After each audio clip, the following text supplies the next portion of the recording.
Well, I think I first encountered Braddles, as he was known, when I was playing at North Old Boys, and he played at Old Scotch before heading off to St Kevin's, and so he would have been quite young, 19 or 20 years of age.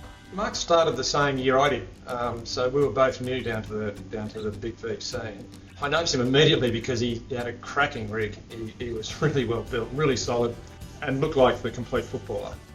I recall him as being a really strong, fit, rugged sort of a player who had good concentration and was quite disciplined. They were my earliest memories of him. He was just really, really efficient, so you didn't really notice that he was dominating you until you realised that he'd beaten you for the ball for the third time in a row. Played tall, he was a great mark.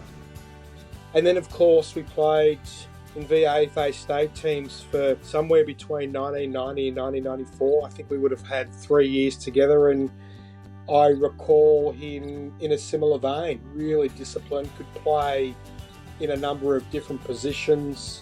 His form in 94 was outstanding. He basically filled every hole. He was probably a classic utility player. He could play back, forward.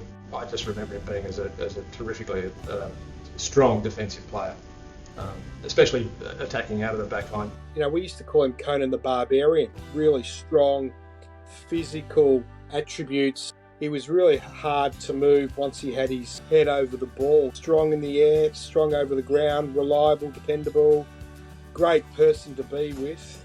He'd be the first player that you'd rely on. There's always some very good, flashy star players at amateur level. I think he could justly earn the title of a regular Big V player, which I think I'd rather. He was a good-looking fella, and I mean, you know, playing at Scotch, there's a certain swagger that comes with someone that's got that sort of physical appearance and plays for the Old Scotch. But I found him to be quite humble and very respectful. We aim to do the best that we can while we're playing, and you know, being selected for Victoria is a bonus. Once you make it at that level, if you're fortunate enough to be considered to be one of the better players by making the All-Australian team, that's you know, a fabulous achievement. As a state player, I'd describe him as being absolutely dependable, virtually unbeatable, a really hard competitor, perfect physical condition. I know that his family were great supporters during his career at Scotch and then at St Kevin's.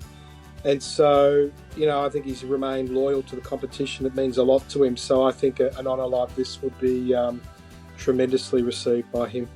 He's played in an era where he was playing with some great players, and I think he'll be very pleased to be counted amongst one of them, and he certainly deserves to be. I mean, I'm just absolutely thrilled that Braddles has been recognised, and I wish him all the best and hope that he has a great day, and you know, it's an honour that's well deserved.